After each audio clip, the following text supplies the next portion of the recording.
श्रीमती रेखा गुप्ता जी, केंद्रीय मंत्री श्रीमती अन्नपूर्णा देवी जी, श्रीमती सावित्री ठाकुर जी, राष्ट्रीय महिला आयोग की चेयरपर्सन श्रीमती विजया रहाटकर जी, यहाँ आप सबके बीच भी कई वरिष्ठ लोग बैठे हैं, सांसद है, विधायक है।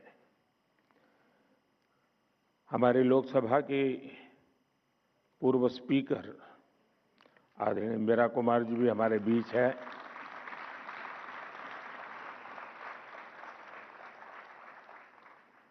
यहाँ उपस्थित सभी मेरी सम्मानित बहनें, इस समय देश में बैसाखी के पर्व की उमंग है। कल देश के अलग अलग हिस्सों में नववर्ष भी मनाया जाएगा। मैं आज जलियांवाला बाग नरसंहार के वीर बलिदानियों को भी श्रद्धांजलि देता हूं। साथियों, देश की विकास यात्रा के इन अहम पड़ावों के बीच भारत 21वीं सदी के सबसे बड़े निर्णयों में से एक निर्णय लेने जा रहा है।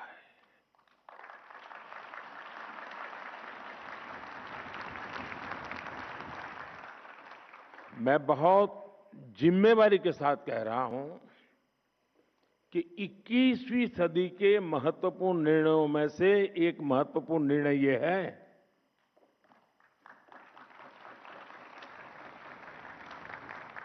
ये निर्णय नारी शक्ति को समर्पित है।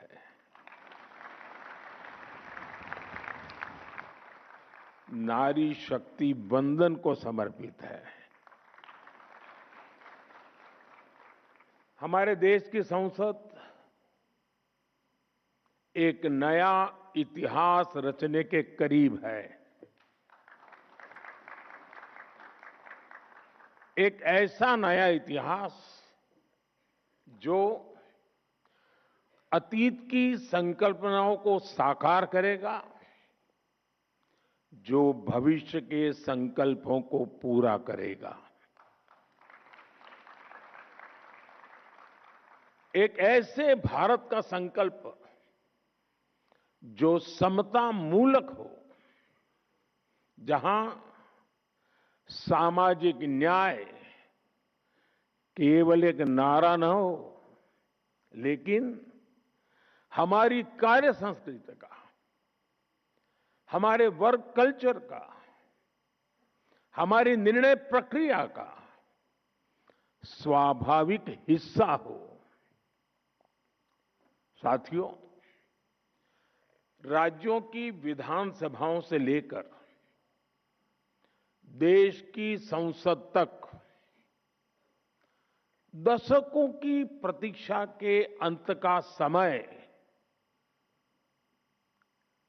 16, 17, 18 है।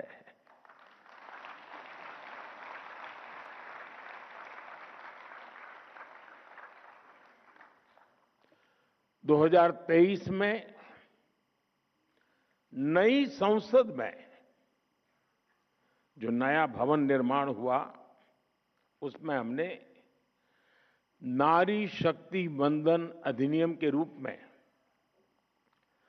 प्रथम कदम उठाया था। वह समय से लागू हो सके, महिलाओं की भागीदारी हमारे लोकतंत्र को मजबूती दे, इसके लिए 16 अप्रैल से संसद के बजट सत्र की विशेष बैठक का आयोजन होने जा रहा है। और उसके पहले आज नारी शक्ति वंदन का ये कार्यक्रम, मैं इसके लिए इस कार्यक्रम के जरिए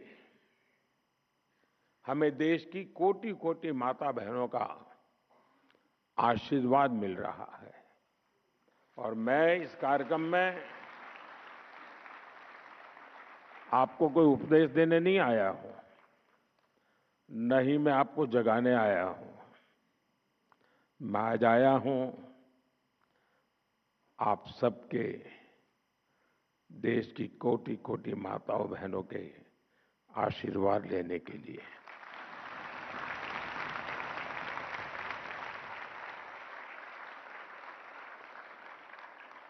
आप सभी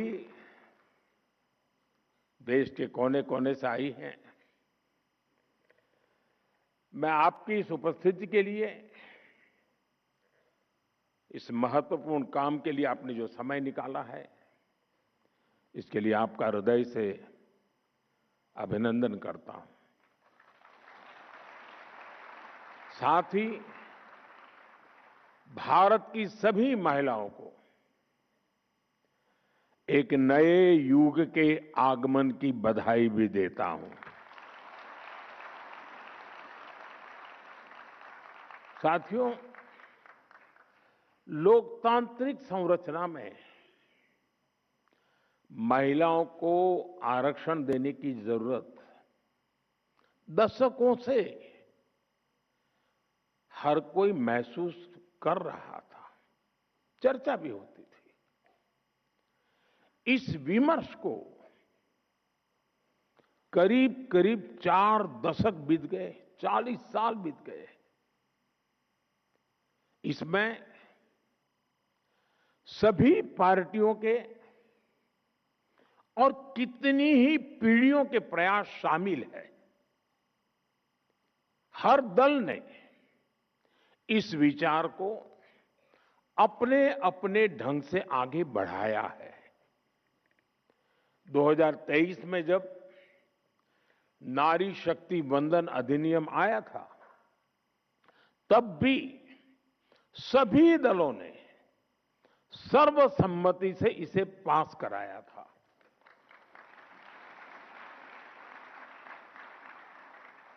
और तब एक सुर में ये बात भी उठी थी कि इसे हर हाल में 2029 तक लागू हो जाना चाहिए। ये बात सबने कही थी। कानून पारित हो लेकिन लागू न हो, ये सदन में किसी को मंजूर नहीं था। और खास करके हमारे विपक्ष के सभी साथियों ने मुखर होकर के इस बात पर जोर डाला था कि 2029 में ये लागू होना चाहिए। 2029 की समय सीमा को ध्यान में रखते हुए सरकार ने, क्योंकि विपक्ष ने जो बात रखी थी हमारे लिए वो बात भी गंभीर होती है, और इसलिए हम लगातार विचार विमर्श करते रहे, मंथन करते रहे, नए नए रास्ते खोजते रहे। संविधान की जिनको ज्यादा अध्ययन है ऐसे लोगों की भी सलाह ली, और 16 अप्रैल से संसद में इस पर व्यापक चर्चा भी होने जा रही है। साथियों, हमारा प्रयास है और हमारी प्राथमिकता भी है, इस बार भी ये काम संवाद, सहयोग और सहभागिता से हो। और मुझे पूरा विश्वास है कि जिस प्रकार से इस अधिनियम को पारित किया गया था और संसद का, सदन का गौरव बढ़ा था, इस बार भी सबके सामूहिक प्रयास से संसद की गरिमा और नई ऊंचाइयों को छुएगी। देश की हर नारी को भी अच्छा लगेगा कि हर दल ने राजनीति से ऊपर उठकर उनके हित में ये महत्वपूर्ण निर्णय लिया है, काम किया है। वैसे मैं देख रहा हूं, बीते कुछ दिनों से देश भर में महिलाएं मुखर होकर इस विषय पर बात कर रही है। व्यापक रूप से एक डिबेट चल रहा है और लोकतंत्र की एक बहुत बड़ी ताकत है। विधानसभा और लोकसभा पहुंचने में उनके सपनों को, आप सबके सपनों को नए पंख मिलने जा रहे हैं।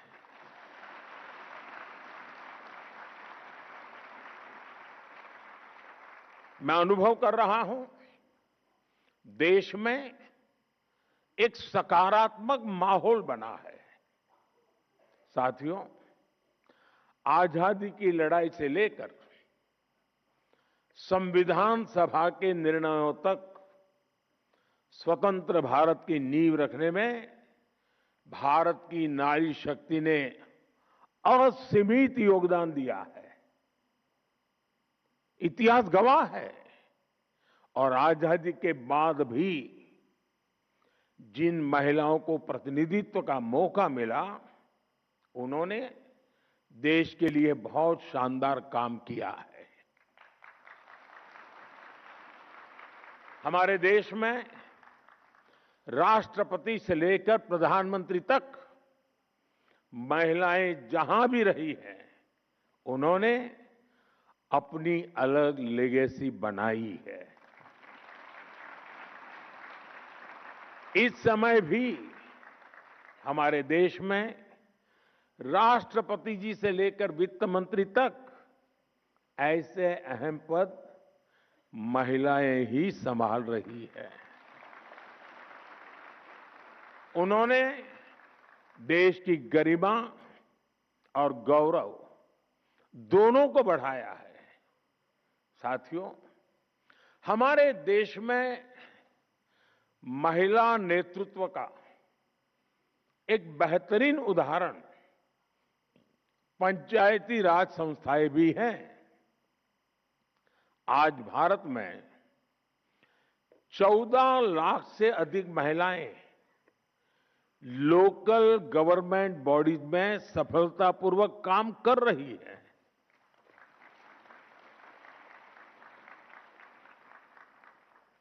लगभग 21 राज्यों में तो पंचायतों में उनकी भागीदारी करीब करीब 50% तक पहुंच चुकी है। और मैं जब विदेश के मेहमानों से कभी इस विषय पे बात करता हूं, ये आंकड़ा सुनते उनका मुंह खुला रह जाता है। उनको आश्चर्य होता है। साथियों, ये कोई साधारण बात नहीं है।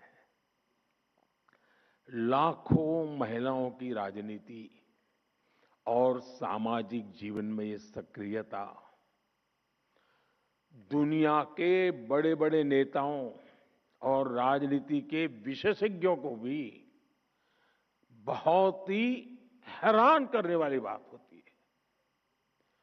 और इससे भारत का बहुत गौरव बढ़ता है। साथियों, अनेक अध्ययनों में ये सामने आया है कि जब निर्णय प्रक्रियाओं में महिलाओं की सहभागिता बढ़ी, तो इससे व्यवस्थाओं में भी संवेदनशीलता आई है। और ये बहुत बड़ी ताकत होती है। और इसका परिणाम है पानी, शिक्षा, स्वास्थ्य, पोषण, ऐसे कई विषयों में ज्यादा समर्पण भाव से, ज्यादा संवेदनशीलता से परिणामकारी काम हुए हैं। जल जीवन मिशन, मैं समझता हूं इसकी सफलता का सबसे बड़ा उदाहरण है। इसमें पंचायत स्तर पर महिलाओं की भागीदारी की ही बहुत बड़ी भूमिका है।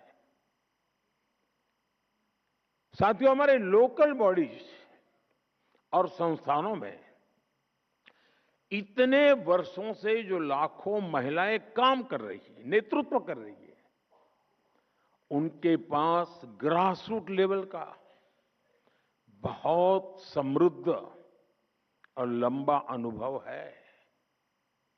वो अब और बड़ी भूमिका के लिए तैयार है और तत्पर भी है। मैं मेरा अपना निजी अनुभव बताता हूं। ये सामर्थ्य क्या होता है। मैं 2001 में नया नया मुख्यमंत्री बना। मुझे कोई ज्यादा अनुभव नहीं था सरकार चलाने का, शासन व्यवस्था का। एक प्रकार से मैं नया व्यक्ति था। शायद 2002 या 2003 की घटना होगी। हमारे एक विधायक मेरे पास आए, बोले मेरे क्षेत्र में एक गांव की पंचायती की बहनें आपको मिलना चाहती हैं। ये खेड़ा डिस्ट्रिक्ट, आनंद डिस्ट्रिक्ट का इलाका था जहां सरदार साहब का जन्म हुआ था। तो मैंने कहा भाई उनको पंचायत का कोई काम होगा तो पंचायत मंत्री को मिला लीजिए उनको। नहीं, बोले साहब वो आपसे मिलना चाहते हैं। मैं कहा क्यों? तो बोले पंचायत में सबकी सब मेंबर महिलाएं हैं, एक भी पुरुष मेंबर ही नहीं है हमारी पंचायत में। मैंने कहा ऐसे कैसे? बोले गांव वालों ने तय किया कि इस बार प्रधान महिला है तो मेंबर भी सब महिला, कोई पुरुष चुनाव ही नहीं लड़ा था। तो मेरा ध्यान स्वाभाविक गया। मैंने कहा भाई जरूर मैं मिलूंगा। छोटा सा गांव था, कोई शायद 13 मेंबर की पंचायत थी। तो मैंने उनको समय दिया, वो सब आए मिलने के लिए।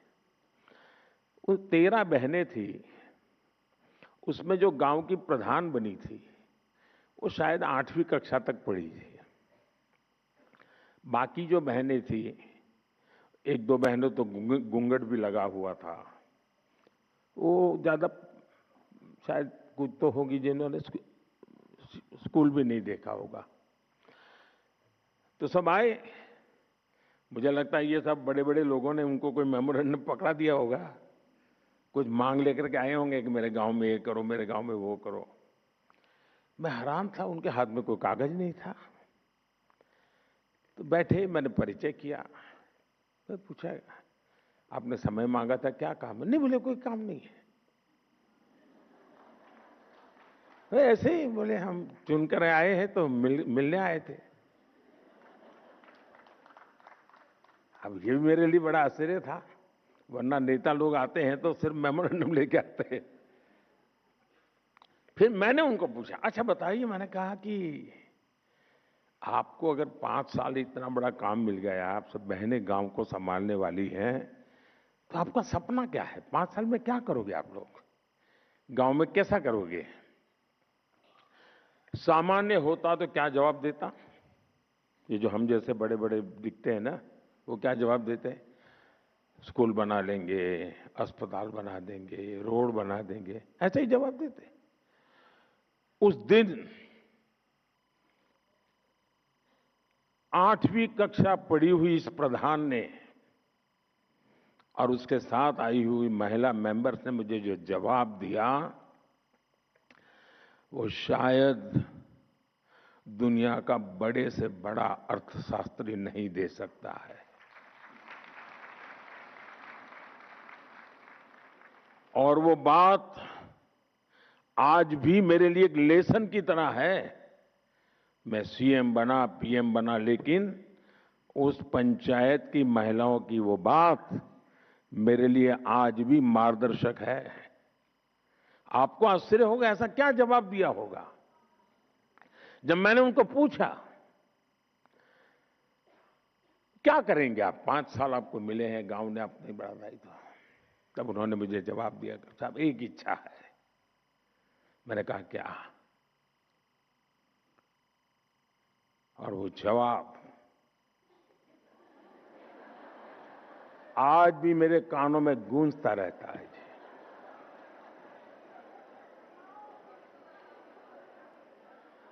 उन्होंने कहा, हमारी इच्छा है कि हमारे गांव में कोई गरीब न रहे।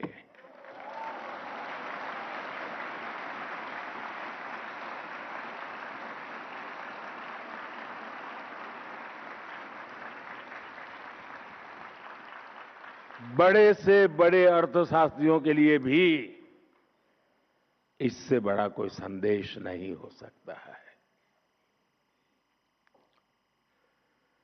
यह अपने आप में मेरे लिए एक बड़ा सुखद अनुभव था और वो आज भी शब्द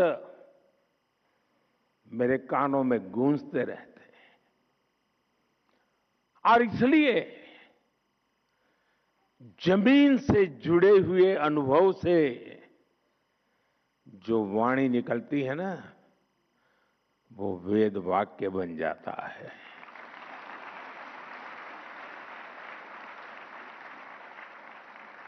और इसीलिए साथियों, नारी शक्ति वंदन अधिनियम को लागू करना ऐसी सभी महिलाओं के जीवन का बहुत बड़ा अवसर बनने जा रहा है। अब पंचायत से आगे बढ़कर पार्लियामेंट पहुंचने का उनका सफर और आसान होने जा रहा है। साथियों, आज विकसित भारत की हमारी यात्रा में महिलाओं की भूमिका और भी अहम हो गई है। मुझे संतोष है कि 2014 में आप सबने, देशवासियों ने हमें यहां सेवा करने का अवसर दिया है और तब से लेकर अब तक हमारी सरकार ने महिलाओं के जीवन चक्र के हर पड़ाव के लिए योजनाएं बनाई, उन्हें सफलतापूर्वक लागू किया। आज पहली सांस से लेकर आखिरी सांस तक हमारी सरकार कोई न कोई योजना लेकर के भारत की बहन बेटियों की सेवा में हाजिर है।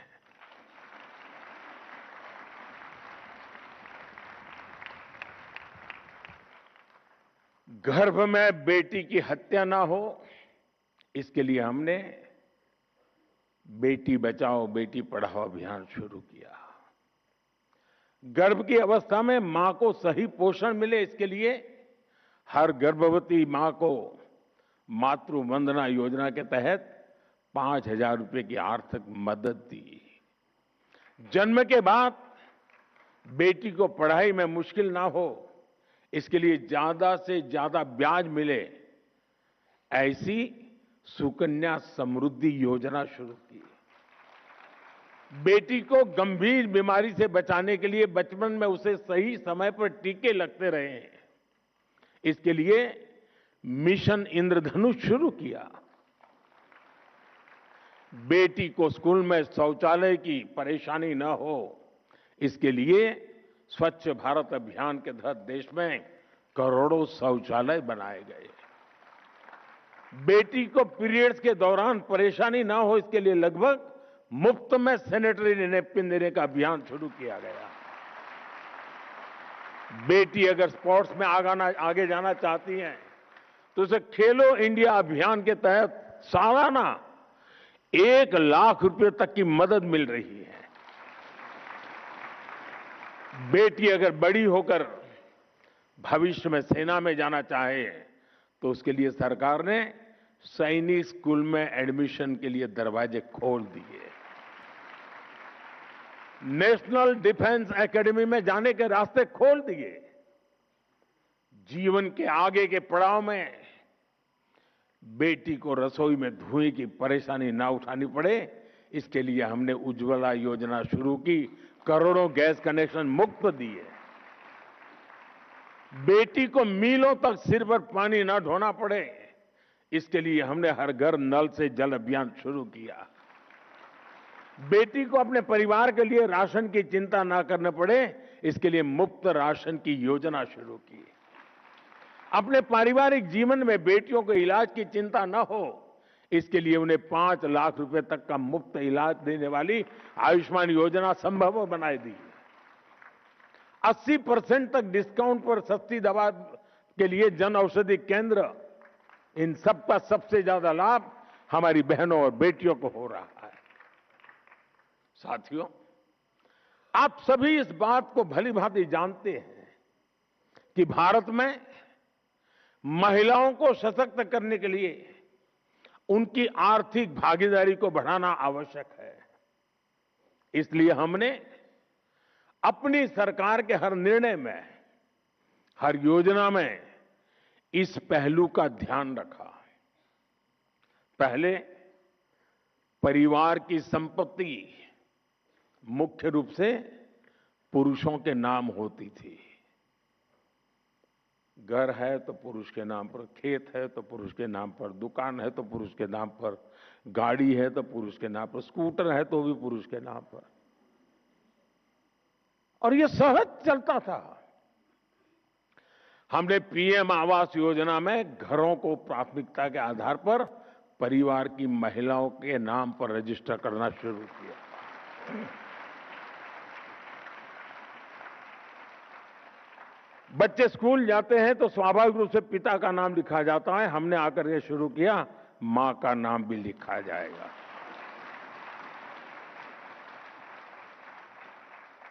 बीते 11 साल में इस निर्णय का लाभ 3 करोड़ से ज्यादा महिलाओं को अपने घर का नाम, घर खुद के मालकिन बनी है। इससे आज घरों में महिलाएं भी आर्थिक रूप से सशक्त बन रही हैं। आमतौर पर पिता और बेटा कुछ व्यापार की बात करते हैं ना, और अगर माँ चाय लेके आए और थोड़ी देर खड़ी रहे, अरे तुम जाओ किचन में काम करो, हम बात कर रहे हैं। मैं गृहस्थी नहीं हूं, लेकिन पता बहुत है।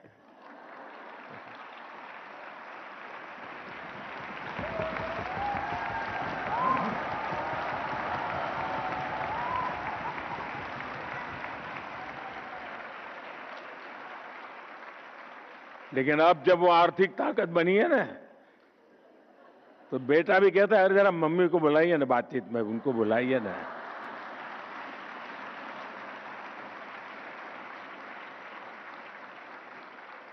साथियों, 2014 में हमारे देश में करोड़ों महिलाएं ऐसी थी जिन्होंने कभी बैंक का दरवाजा भी नहीं देखा था।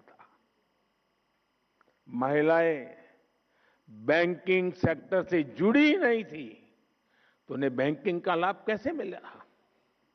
हमने जन धन योजना शुरू की तो देश की 32 करोड़ से ज्यादा महिलाओं के बैंक खाते खुले।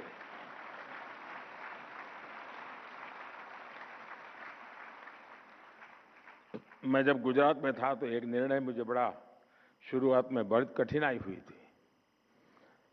गुजरात में कोऑपरेटिव डेयरी का बड़ा साम्राज्य है, बहुत बड़ा काम हो रहा है, और पशुपालन का ज्यादातर काम हमारी माताएं बहनें करती हैं। वो दूध भरने के लिए जाती हैं और फिर वो पैसे हफ्ते के बाद वो देते हैं, तो पुरुषों के देते थे पैसे। मैं जब मुख्यमंत्री बना, मैंने कहा मैं नहीं दूंगा पुरुषों को।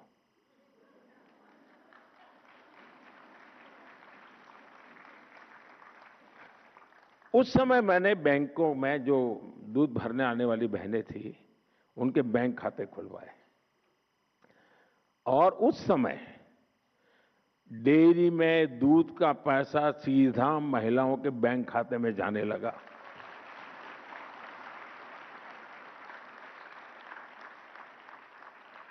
साथियों, आज हमारी बेटियां नए नए बिजनेस में अपनी पहचान बना रही है। मुद्रा योजना में 60% से ज्यादा लोन्स, 60% से ज्यादा लोन्स महिलाओं ने लिए हैं। देश की स्टार्टअप रिवॉल्यूशन को भी महिलाएं लीड कर रही है। आज 42% से ज्यादा रजिस्टर्ड स्टार्टअप्स में कम से कम एक महिला डायरेक्टर है।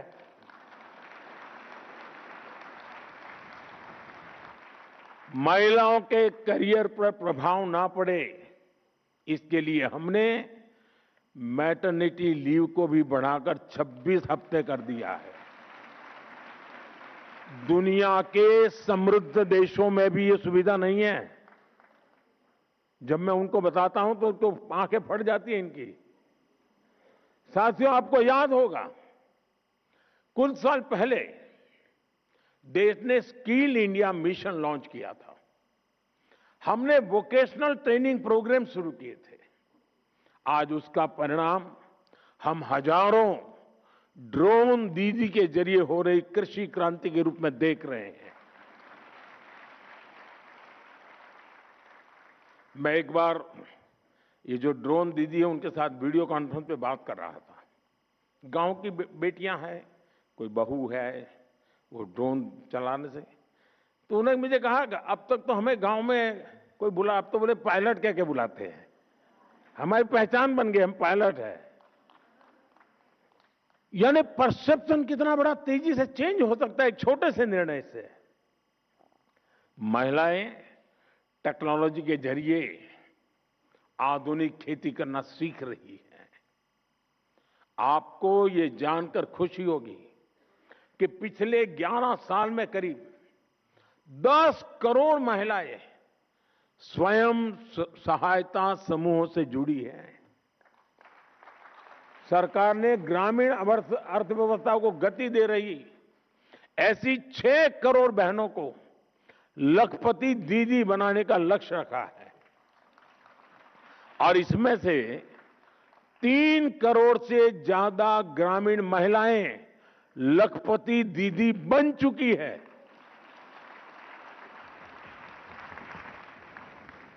और जो विमेन सेल्फ हेल्प ग्रुप है उनको बैंकों से पैसा मिलता है काम के लिए। और आप जानकर के खुश हो जाएंगे,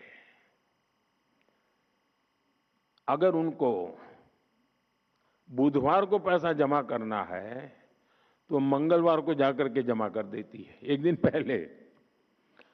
बहनों के पास जो व्यवहार है, कोई एनपीए नहीं हो रहा है जी। सारे के पैसे बैंक से जाते उतने ही वापस आते हैं। और मैंने देखा है, मैंने शासन में आने के बाद बैंकों के कारोबार में गरीबों की अमीरी भी देखी है और अमीरों की गरीबी भी देखी है।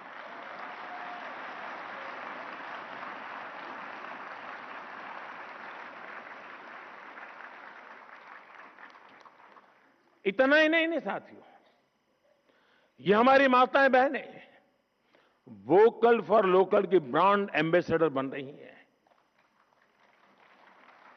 बहनों, विमेन लेड डेवलपमेंट के विजन की बहुत बड़ी सफलता यह है कि इसने महिलाओं के प्रति पुरानी सोच को चुनौती दी है। अब G20 समिट हमारा जब चल रहा था, हम चेयर कर रहे थे, दुनिया के देशों को मुझे समझाना पड़ा था कि विमेन डेवलपमेंट और विमेन लेड डेवलपमेंट में क्या अंतर होता है। दुनिया का बहुत बड़ा वर्ग विमेन डेवलपमेंट तक सहमत था, विमेन लेड डेवलपमेंट के लिए मुझे ताकत लगानी पड़ी थी और हमें सफलता मिली थी। इस सोच का परिणाम है कि आज महिलाएं उन सेक्टर्स में भी बुलंदियों को छू रही हैं जहां कभी पुरुषों का एकाधिकार माना जाता था। आज हमारी बेटियां फाइटर पायलट बनकर आसमान की बुलंदियां छू रही हैं। आज भारत में विश्व के किसी भी देश की तुलना में, यह आंकड़ा भी आपको खुश कर देगा, विश्व के किसी भी देश की तुलना में महिला पायलटों का प्रतिशत सबसे अधिक हिंदुस्तान में है।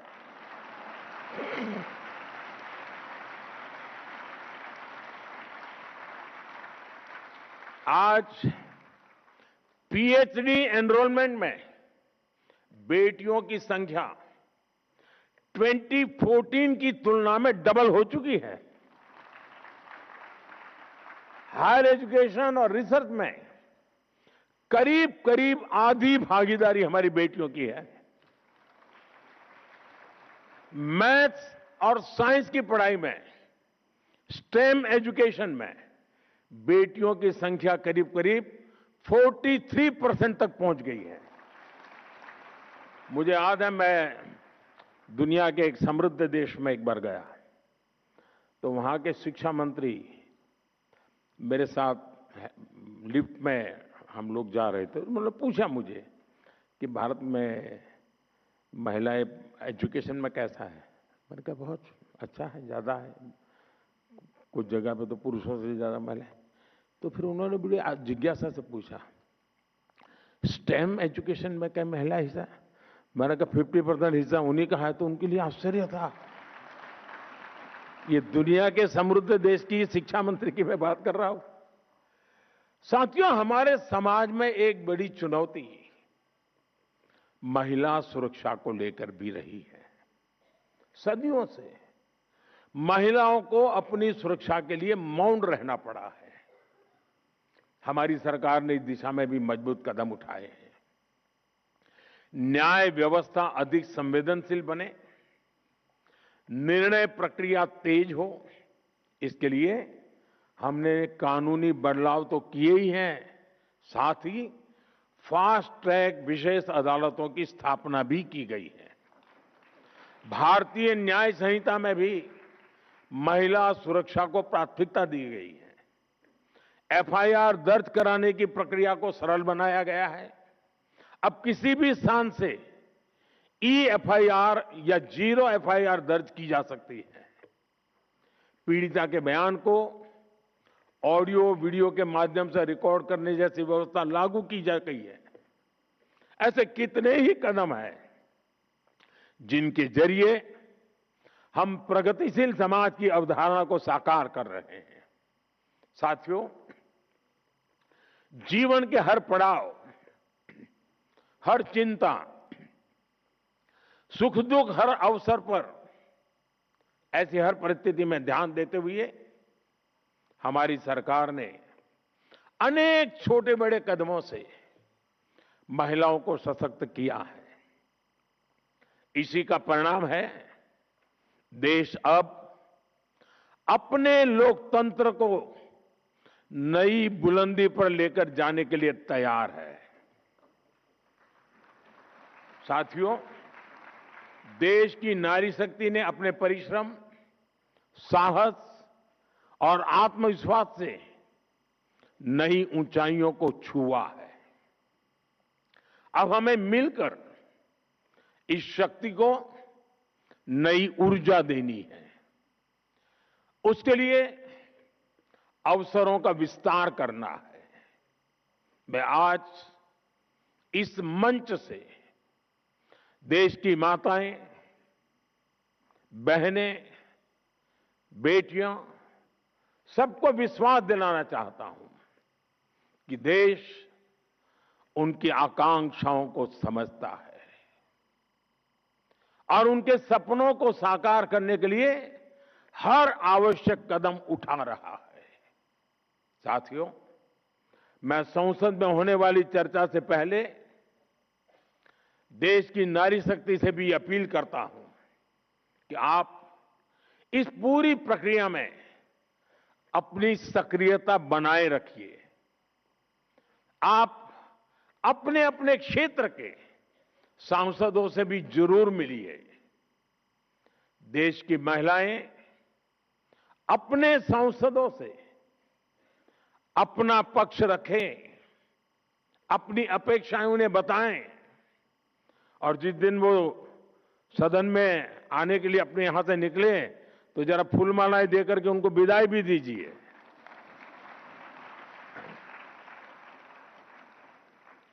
ताकि जब माता बहनों के आशीर्वाद लेकर के सांसद निकलेंगे ना, तो दूसरा निर्णय कर ही नहीं सकते। ताकि ये मेरे साथ सभी सांसद साथी सही निर्णय ले, महिलाओं के हित में निर्णय ले, सहमति से निर्णय ले। साथियों, मेरा आपसे एक और आग्रह है। नारी शक्ति वंदन कार्यक्रम में होने वाली चर्चाओं का आप सब देश के गांव-गांव तक लेकर जाएं। व्यक्तिगत मेल मिलाप से, सोशल मीडिया के जरिए, अन्य प्रचार माध्यमों के जरिए हमें देश के इस बड़े फैसले को देश की हर महिला तक पहुंचाना है। हमें उन्हें अवेयर करना है ताकि वो इस बड़े निर्णय की ताकत को समझ सके, ताकि वो अपनी भूमिका को समझ सके और खुलकर ये सपना देख सके कि आने वाले कल में राज्यों से लेकर देश की संसद तक वो अपनी उपस्थिति दर्ज करा सकती है। आइए हम मिलकर, सब मिलकर ये संकल्प लें, नारी शक्ति के पास उनके अधिकार होंगे और वो निर्णय प्रक्रिया में पूरी तरह भागीदार भी बनेगी। यही हमारे उज्जवल भविष्य की सबसे बड़ी गारंटी है। मैं तो ये भी कहूंगा कि 16, 17, 18 मैं वो तो स्पीकर महोदय के अधिकार का क्षेत्र है, लेकिन मैं तो चाहूंगा कि उस समय दर्शक दीर्घा महिलाओं से ही भरी रहे।